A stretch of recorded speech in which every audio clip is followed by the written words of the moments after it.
Selamat malam, Sobat Bansos. Malam ini kita akan melanjutkan pembahasan terkait dengan adanya temuan BPK terhadap KPM penerima program sembako atas temuan PDTT ya. Jadi temuan yang diindikasikan si KPM ini sudah tidak layak lagi untuk menerima bantuan sosial jenis sembako. Nah, perlu diketahui bahwa temuan ini adalah data dari rekapan selama tahun 2025.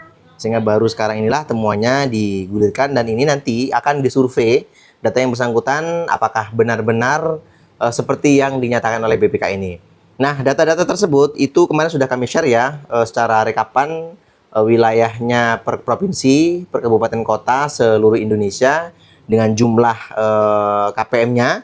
Nanti untuk rinciannya, untuk BNBA-nya, untuk nama-nama siapa saja KPM-KPM tersebut nanti akan kami share selanjutnya jika sudah kami dapatkan data tersebut. Nah, perlu diketahui surat ini berawal dari surat di PSNK ya pada tanggal 21 April lalu, di mana pada surat tersebut itu meminta para pendamping sosial ya, para pendamping sosial untuk melakukan survei data pendataan terhadap nama-nama yang nanti akan dikirimkan, yang nama-nama terindikasi tadi ya. Nah, lalu apa masalahnya? Di mana bisa dikategorikan tidak layak lagi, diasumsikan tidak layak lagi tersebut? Dari mana menilainya? Nah, di sini ada beberapa hal. Di sini ada beberapa hal yang menyebabkan si KPM tersebut terindikasi tidak layak lagi untuk bantuan sosial sembako di kemudian hari. Yang pertama yaitu mengenai temuan kondisi ekonomi dan kepemilikan. Nah, di sini itu ada yang pertama, si KPM ini memiliki penghasilan, dia memiliki usaha mikro kecil atau menengah. Di sini ada penghasilan yang mana penghasilan tersebut dinilai sudah di atas UMR, gitu ya.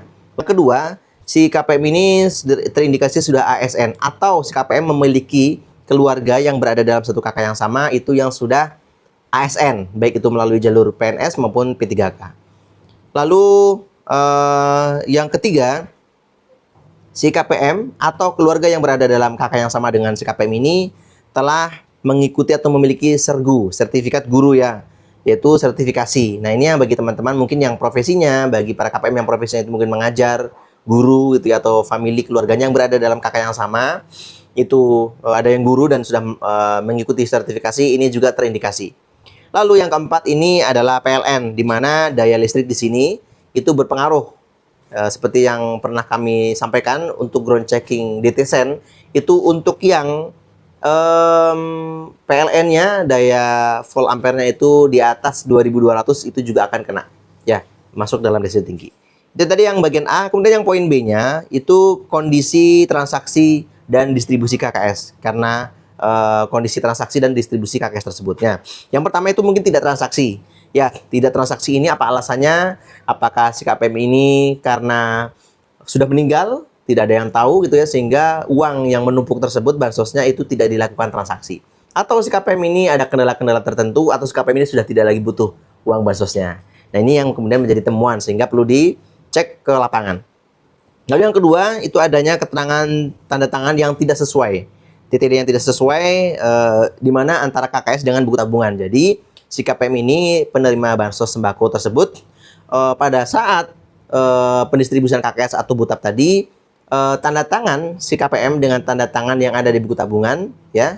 Data-data si KPM itu tidak sesuai antara KKS buku tabungan dan KTP gitu ya.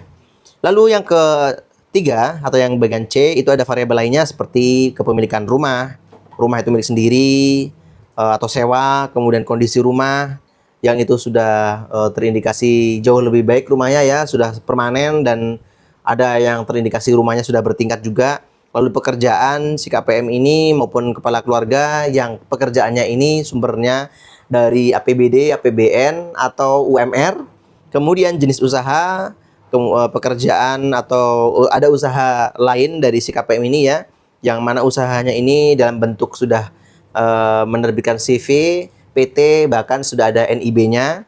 Lalu jumlah penghasilan ya, juga di sana. Lalu kepemilikan aset benda bergerak dan benda tidak bergerak ya, ada seperti kepemilikan tanah, kemudian bangunan lainnya, sawah, ladang, kemudian kepemilikan aset seperti benda bergerak seperti mobil, motor itu nanti diisi semuanya.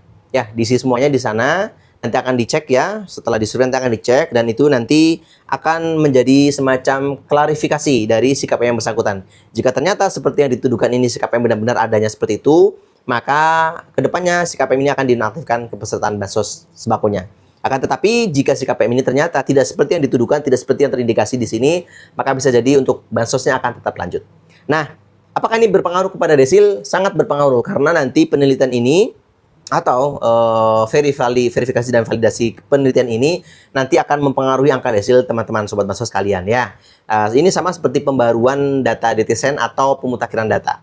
Ketika nanti di lapangan ternyata hal yang ditemukan itu sama seperti yang terindikasi, maka secara otomatis data teman-teman Desilnya akan naik. Dan tidak hanya pada sembako saja berpengaruh bantuannya, akan tetapi akan berpengaruh ke bansos lainnya seperti PKH maupun PBI JKN. Begitu ya teman-teman, sementara itu dulu, nanti jika sudah muncul, sudah kita dapatkan data BNBA, KPM-KPM yang terindikasi tersebut, maka akan kami share di beranda kami atau dalam bentuk video berikutnya.